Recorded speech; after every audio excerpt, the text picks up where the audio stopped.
Hello बच्चों, I am Sheikh Tayyab and welcome to the YouTube channel of Genius Science Classes and today is the 14th lecture of chapter Oscillation।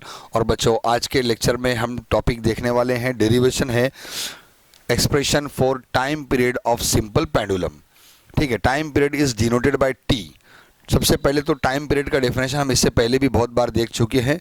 Time period क्या होता है एक बार फिर से देख लो। The time taken by the bob, time taken by the particle to complete one oscillation. मतलब इस बॉब को इस कोने से एक बार जाके वापस आने के लिए जितना टाइम लगता है उसको बोलते हैं टाइम पीरियड। ठीक है, तो इसका डेरिवेशन हमको फाइंड आउट करना है। डेरिवेशन सॉल्व करने से पहले इसके जो फोर्सेस हैं इस पे कौन कौन से अप्लाई हो रहे हैं उसको एक बार मैं एक्सप्लेन करता हूँ, फिर डेरिवेशन स्टार्ट करते हैं। ठीक है, तो बच्चों ये देखो, ये है रिजिड सपोर्ट। ठीक है, यानी यहाँ से एक धागे से आपने बॉब को बांध दिया है, टाई कर दिया है। इसको मैं ओ ए से दिखाता हूँ। It is a initial position, जब मैंने इस पर कोई फोर्स अप्लाई नहीं किया। ठीक है, तो बच्चों इसके ऊपर इस टाइम पे भी फोर्स अप्लाई हो रहा है, tension T in the upward direction and m ji in the downward direction. Tension T क्या है? Tension it is a kind of force, एक तरह का खिंचाव, एक तरह का तनाव है जो इस रस्सी पर आ गया है इस बॉब के वेट की वजह से। उसको हम लोग टेंशन टी से दिखाते हैं। और इस बॉब का कुछ ना कुछ वेट है और जिसके ऊपर ग्रेविटेशनल फोर्स लग रहा है, तो m ji in the downward direction, यानी बॉब के ग्रेविटी की वजह से नीचे की तरफ फोर्स लग रहा है। तो वो इनिशियल पोजीशन पर भी लगेगा, लेकिन जब हम इसके ऊपर फोर्स लगाते हैं स्मॉल फोर्स, तो इसका स्मॉल डिस्प्लेसमेंट होता है। ठीक है, angle theta, it is called angular displacement. तो बॉब इस तरफ आ जाता है। अब ये था मेन पोजीशन, इनिशियल पोजीशन, और ये कहलाएगा डिस्प्लेस पोजीशन, यानी बॉब एक साइड में आ गया। तो जब बॉब डिस्प्लेस पोजीशन पे पहुंचा तो अभी भी ये दोनों फोर्स तो लग ही रहे हैं, tension T in the upward direction और M ji in the downward direction. But at the displace position M G can be resolve into component. M G दो पार्ट में रिजॉल्व हो गया। एक है एम जी कॉस थीटा, और M जी cos theta के perpendicular होगा एम जी sine theta. ठीक है, क्योंकि आप देख सकते हैं जब बॉब एक साइड में गया तो फोर्स इस तरफ भी लग रहा है। अगर रस्सी टूटी तो बॉब यहाँ पर भी गिर सकता है। अच्छा, रस्सी नहीं टूटी तो बॉब रिटर्न वापस भी आ सकता है। तो यानी इस डायरेक्शन में भी फोर्स लग रहा है और इस डायरेक्शन में भी फोर्स लग रहा है। तो यानी m g it is a kind of force. इसको हमने दो पार्ट में रिजॉल्व कर दिया, m ji cos theta and m ji sine theta, यानी दो पार्ट में डिवाइड कर दिया। यानी बॉब नीचे भी गिर सकता है, बॉब इस तरफ भी जा सकता है, बॉब रिटर्न भी आ सकता है। ठीक है, यही डायग्राम मैंने ड्रॉ करके रखा हूँ पहले से।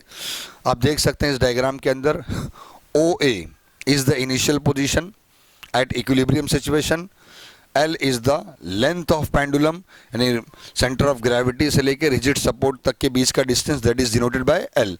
और आपने थोड़ा सा फोर्स लगाया तो small angular displacement which is denoted by theta, यानी बॉब थोड़ा सा डिस्प्लेस्ड हुआ। जब ये बॉब डिस्प्लेस पोजीशन पे पहुंचा तो अब कौन कौन से फोर्स लग रहे हैं मैं आपको अब डेरिवेशन स्टार्ट करता हूं और साथ साथ में हम लोग बात करते चलेंगे। ठीक है, तो हम कह सकते हैं when the bob is at the displaced position, जब बॉब डिस्प्लेस पोजीशन पे पहुंचा, then main two forces acting on the bob। तो मैं लिख रहा हूं at displaced position, at displaced position two main forces acting on the bob। पहले तो वो जो दो फोर्सेस है कौन से हैं? two forces acting on the bob। तो number one, tension T in the upward direction, उस रस्सी पे जो तनाव है, जो खिंचाव है। ठीक है, तो पहला है number one, tension T in the upward direction, ऊपर की तरफ है, along the string, along the string, यानी ये फोर्स रस्सी में लग रहा है ना, ये फोर्स रस्सी में लग रहा है ऊपर की तरफ। और number two, m g, it is due to weight of the bob, it is due to weight of the bob। तो weight mg it is in the downward direction, ये downward direction है, opposite to tension। ठीक है, ये नीचे की तरफ है। अब जब ये डिस्प्लेस पोजीशन पे पहुंचा है तो आप देख रहे हैं कि फोर्स यहां पर भी लग रहा है, इस तरफ भी लग रहा है, which is denoted bye mg cos theta. Okay, और फोर्स इस तरफ भी लग रहा है, which is denoted bye mg sin theta. तो mg को दो पार्ट में रिजॉल्व किया, mg cos theta and mg sin theta. Okay, तो we can write mg can be resolved, mg can be resolved in two component, दो component में हमने resolve किया, यानी डिवाइड किया। Number A, mg cos theta, mg cos theta along the string, रस्सी पर ही है but opposite to tension, tension के अपोजिट है, ठीक है। तो आप लिख सकते हैं along the string opposite to tension, ऐसा लिख सकते हैं, ठीक है। along string and opposite to tension, ऐसा लिख सकते हैं। अच्छा, mg sin theta, it is towards equilibrium position, towards mean position, यानी वापस से ये बॉब को उसके इनिशियल पोजीशन की तरफ लेके आ रहा है, ठीक है। तो आप लिख सकते हैं mg sin theta towards mean position, towards mean position, ठीक है। तो this is a force which is perpendicular to string, और perpendicular to we can say it is mg cos theta, ये mg cos थीटा पे perpendicular है mg sin theta, ठीक है।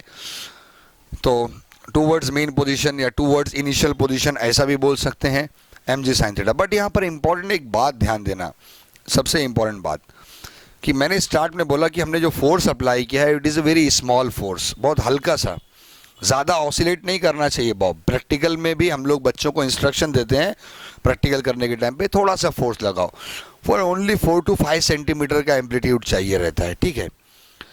तो इसका मतलब एंगल जो थीटा होगा it is also very small, बहुत ही कम, it is this angular displacement is very small angle, ठीक है। तो उसके लिए जो डिस्टेंस रहेगा it is a linear distance. आपको मालूम है कि स्मॉल डिस्प्लेसमेंट के लिए ये इस डिस्टेंस को हम लोग लीनियर बोल सकते हैं। तो इस this linear distance which is denoted bye x। और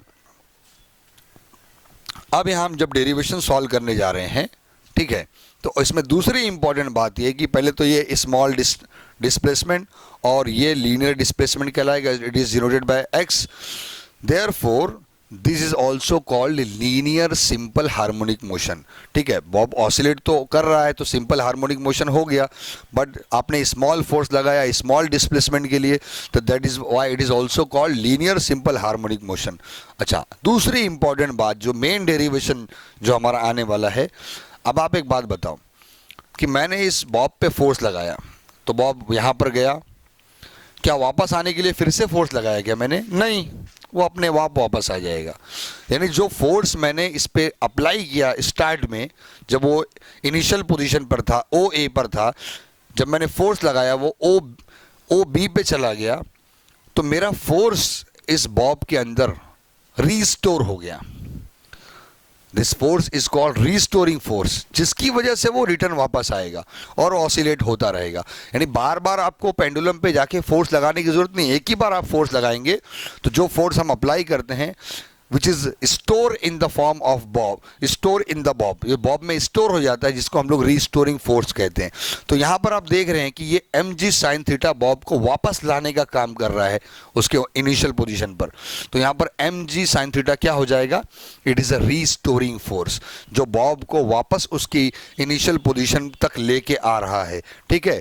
तो हम डायरेक्ट बोल सकते हैं therefore the restoring force is given by, restoring force is given by,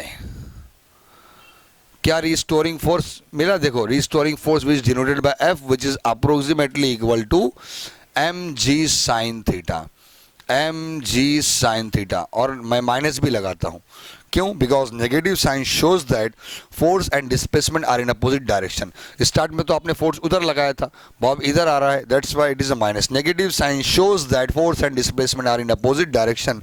तो बच्चों, यही फोर्स यही एम जी साइन थीटा, ये भी तो एक तरह का फोर्स है ना, यही एम जी साइन थीटा आपका बन जाता है रिस्टोरिंग फोर्स, क्योंकि वो बॉब को वापस उसकी इनिशियल पोजीशन के पास लेके आ रहा है।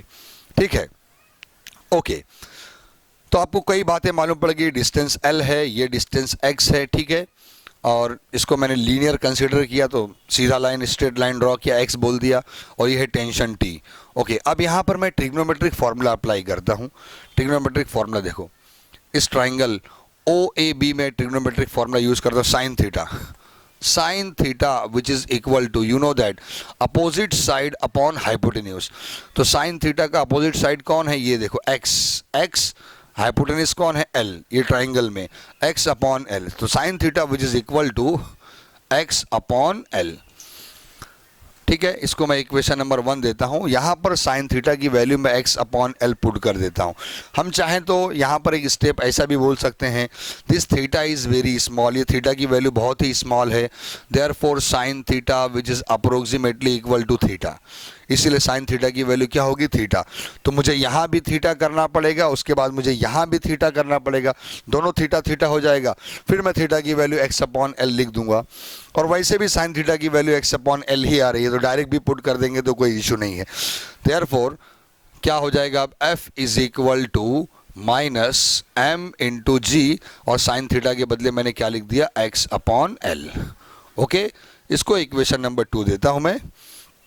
और यहां से एक बात देखो, आप देख सकते हैं कि एम जी, एम तो mass of the bob, G क्या है, एक्सेलरेशन ड्यू टू ग्रेविटी, और L length, length of the bob. तो length of the bob fix है, ग्रेविटी का जी का वैल्यू भी फिक्स है, और बॉब का मास है वो भी फिक्स है, चेंज नहीं होगा। इसका मतलब क्या हुआ कि force is directly proportional to displacement, force is directly proportional to displacement. इससे हमको स्टार्ट में हमने ये चीज़ पढ़ चुकी है, force is directly proportional displacement. इससे क्या प्रूफ हुआ, this is a linear simple harmonic motion, यानी जितना फोर्स लगाएंगे उतना डिस्प्लेसमेंट होगा, फोर्स ज़्यादा डिस्प्लेसमेंट ज़्यादा, फोर्स कम डिस्प्लेसमेंट कम। इससे प्रूफ होगा लीनियर सिंपल हार्मोनिक मोशन है। लेकिन मुझको तो टाइम पीरियड का डेरिवेशन चाहिए, ठीक है, तो आपको ये इक्वेशन आ गया। इक्वेशन नंबर 2 इंपॉर्टेंट है, F is equal to minus M G into X upon L. अब इस स्टेप को आगे बढ़ाते हैं, ध्यान देना आप लोग। टाइम पीरियड का फॉर्मूला हमारे पास है, टाइम पीरियड का क्या, for T is equal to 2 pi upon omega, this is a general formula for time period. बच्चों यहां पर ओमेगा क्या है, ओमेगा हम डेफिनेशन पढ़ चुके हैं, इससे पहले लेक्चर्स में आप रिवाइज करके देखेंगे, हम बहुत सारे डेफिनेशन, छोटे छोटे डेफिनेशन पढ़ चुके हैं। ओमेगा क्या है, omega is the acceleration per unit displacement. Omega का वैल्यू है, it is under root acceleration per unit displacement, इसे हम कहते हैं acceleration per unit displacement, omega को हम कहते हैं, ठीक है। यानी इस ओमेगा को हम लोग x अपॉन ए से भी दिखा सकते हैं, जैसे कि मैं यहाँ साइड में दिखा देता हूँ, ये omega is equal to, omega बराबर क्या होता है, under root acceleration per unit displacement, मतलब a अपॉन एक्स, ये होता है एक्सेलरेशन पर यूनिट, ये ओमेगा की वैल्यू है, ठीक है। तो टाइम पीरियड का फॉर्मूला है 2 पाई अपॉन ओमेगा, और ओमेगा है एक्सेलरेशन पर यूनिट डिस्प्लेसमेंट। तो मैं इसके टी के बदले ऐसा भी, टी इज इक्वल टू मैं लिख सकता हूं 2 pi upon under root A upon X, it is acceleration per unit displacement. इसको इक्वेशन नंबर मैंने 3 दे दिया, ओके। अब मुझे एक्सेलरेशन पर यूनिट डिस्प्लेसमेंट का वैल्यू चाहिए, this is a very important equation. इससे हमको जब a अपॉन एक्स मिल जाएगा तो हम टाइम पीरियड की वैल्यू यहाँ पर इस इक्वेशन में पुट कर देंगे और टाइम पीरियड का डेरिवेशन निकाल लेंगे। तो इक्वेशन नंबर 2 में हमने यहाँ तक सॉल्व कर चुके हैं। क्या मिला आपको, आपको एक by equation number 2, equation number 2 में आपको मिला है f is equal to minus M G into X upon L मिला है, ठीक है। By Newton second law force का फॉर्मूला क्या है, फोर्स का formula mass into acceleration which is equal to minus M G into X upon L, ठीक है। एम एम गेट कैंसल, ये वैल्यू हमने काट दिया, ठीक है। तो बच्चों ए ये है acceleration upon X, A upon X which is equal to G minus G upon L, but in magnitude we are going to write the value a upon x which is equal to g upon l। सिर्फ value चाहिए acceleration per unit displacement की। तो ये देखो, ये value आपको आ गई acceleration per unit displacement की। This value a upon x we are going to put into the equation number 3। ठीक है, पुट करते हैं, put in equation number 3। Equation number 3 में पुट करते हैं तो आपको देखो टाइम पीरियड का डेरिवेशन मिल जाएगा। t is equal to 2 pi upon under root acceleration per unit displacement का वैल्यू क्या आया है, g अपॉन एल। क्या आया है, g अपॉन एल। डिनोमिनेटर का डिनोमिनेटर कहाँ जाता है, न्यूमरेटर में। तो आपको मिल गया t is equal to 2 pi under root l upon g। This is the derivation for time period. तो t is equal to 2 pi under root l upon g। अच्छा, अब सिंपल है, फॉर्मूला आ गया तो फैक्टर्स मालूम पड़ जाता है कि on which factor time period it's depends. यानी एडिशनल क्वेश्चन डेरिवेशन के साथ साथ ऐसा क्वेश्चन भी आ सकता है कि बताओ कि ये जो टाइम पीरियड है वो कौन कौन से फैक्टर्स पे डिपेंड है। तो सिंपल आपको देख रहे हैं एल और जी। एल क्या है, लेंथ ऑफ द पेंडुलम, यानी बोलता है टाइम पीरियड इस पेंडुलम के लेंथ पर डिपेंड है। इसका मतलब ये हुआ कि अगर पेंडुलम का लेंथ हम छोटा बड़ा करेंगे तो इसके टाइम पीरियड में फर्क आ जाएगा। And acceleration due to gravity, और जो लेंथ का पेंडुलम है वो ग्रेविटी की वैल्यू पर डिपेंड है। ठीक है, मतलब बॉब के मास पर डिपेंड नहीं है। आपको प्रैक्टिकल लैब में बॉब छोटा दें चाहे थोड़ा बड़ा दें, उसका मास कुछ भी रहे, ठीक है, तो उसके टाइम पीरियड में चेंजिंग नहीं आएगा। मतलब मैंने दो बच्चों को बॉब दिया, एक को थोड़ा छोटा दिया, एक को थोड़ा साइज में बड़ा दिया, यानी एक का मास कम है एक का ज़्यादा है।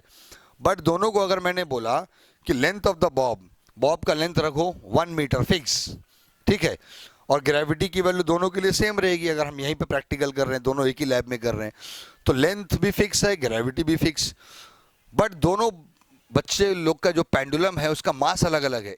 स्टिल इसके बाद भी जो दोनों का टाइम पीरियड का आंसर सेम आएगा, यानी दोनों का जो पेंडुलम है सेम टाइम पे ही ऑसिलेट करेगा, यहाँ से यहाँ तक जाने का दोनों का रीडिंग सेम आएगा। ठीक है, रीडिंग फर्क कब आएगा, जब एक बच्चे ने लेंथ कुछ और लिया, दूसरे ने बच्चे ने लेंथ कुछ और लिया, तब उनकी रीडिंग में फर्क आएगा। तो the factors on which the time period is depend, number 1 it is the length of the pendulum, as number 2 as well as acceleration due to gravity। अगर टाइम पीरियड का डेरिवेशन आ गया है तो हम यहाँ से फ्रीक्वेंसी का फॉर्मूला भी निकाल सकते हैं। आप जानते हैं frequency is the reciprocal of time period, it is 1 upon T. ठीक है, तो टी का वैल्यू अभी क्या हो जाएगा, 1 अपॉन टी का वैल्यू क्या है, 2 pi under root L upon G. तो आप क्या लिख सकते हैं, therefore you also can write कि N is equal to 1 upon 2 pi, G ऊपर चला जाएगा, it is under root G upon L. यहाँ से हमको फ्रीक्वेंसी का भी फॉर्मूला मिल जाता है। ठीक है, तो बच्चों this is all about the derivation for time period of simple pendulum. ठीक है, ये नोट्स जो हमको बोर्ड पे जो लिखी हुई है तो कंपलसरी इतना तो आपको एग्जाम में करना ही है।